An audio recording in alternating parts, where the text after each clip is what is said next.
So what makes Chatscene different is that it's really very location-based.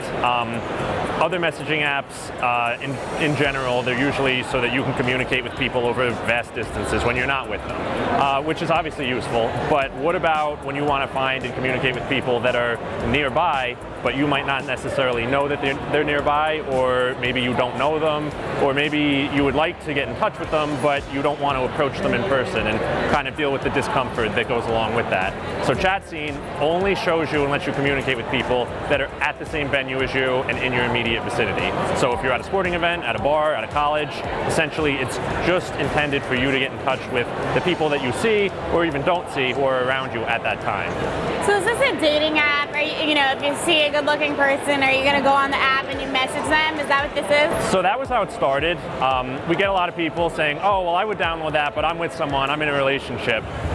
It's really grown from that, and now we call it just a social app because so many of our users, even ones who are in committed relationships, married, use it for two things. Number one, to see just if anyone they know is around that they might not know. Sometimes it's because they want to get in touch with this person. Sometimes it's because they want to avoid someone that they know but they don't really feel like seeing.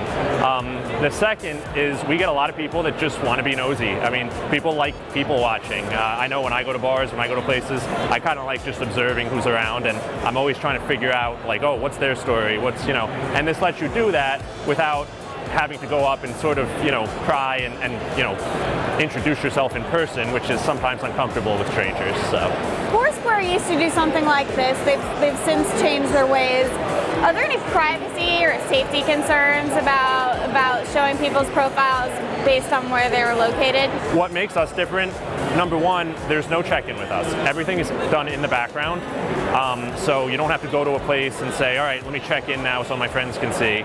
You can't see where anyone is unless you're already there with them. So you can't use it to try and stalk someone or follow them around, because unless you're already at the place that they're at and already, for the most part, within line of sight, you can't track where they are. Another thing is we have stealth mode, we call it. It's a feature that you can turn off your location at any time. So if you just are going somewhere and you either don't want to be bothered or you don't want people to know that you're there, you can just turn off location services for as long as you want and then turn it back on when you're ready with no questions asked. We're starting with events at local colleges and bars. So we've already had a few small events at local places, and we're kind of hoping that you know, the more college campuses and bars and clubs and stuff like that that we spread to, the more people will hear about it and, you know, sort of adopt it.